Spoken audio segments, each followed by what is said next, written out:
Mendel ने सबसे पहले एक कैरेक्टर को लेके क्रॉस किया और उसके आधार पर उन्होंने लॉ ऑफ डोमिनेंस और लॉ ऑफ सेग्रीगेशन दिया।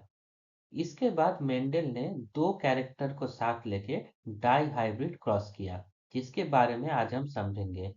तो जो मेंडल का दूसरा एक्सपेरिमेंट है डाई हाइब्रिड क्रॉस का, उसमें ट्रेट के इनहेरिटेंस को स्टडी करने के लिए दो कैरेक्टर साथ लिए गए, जैसे सीड का शेप और सीड का कलर। पेरेंट जनरेशन में उन्होंने राउंड और येलो सीड लिए, यानी जो दोनों डोमिनेंट कैरेक्टर थे।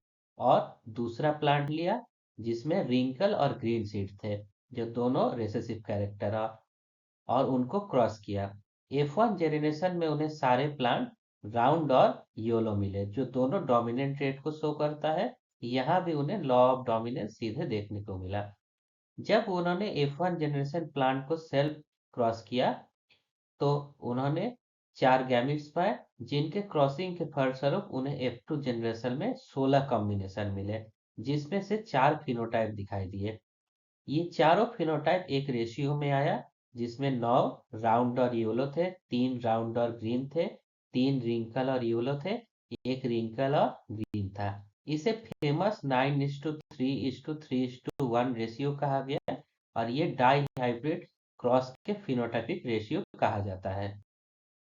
इस डाई हाइब्रिड क्रॉस के रिजल्ट के आधार पर मेंडल ने स्वतंत्र अपवर्तन का नियम या लॉ ऑफ इंडिपेंडेंट असॉर्टमेंट का नियम बनाया। ये नियम क्या कहता है?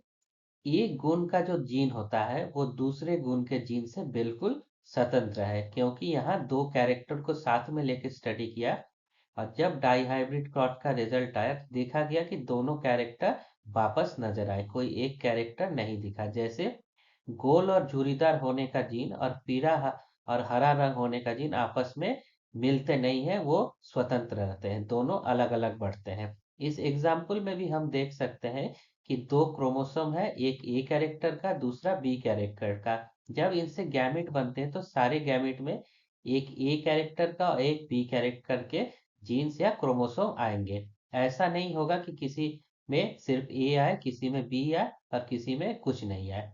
तो मेडल को भी ऐसा ही रिजल्ट मिला था। डाई हाइब्रिड क्रॉस जेनेटिक्स के बेसिक कॉन्सेप्ट को समझने में, न्यूमेरिकल सॉल्व करने में और जेनेटिक वेरिएशन को एक्सप्लेन करने के लिए बहुत ही इम्पोर्टेंट है। Thank you.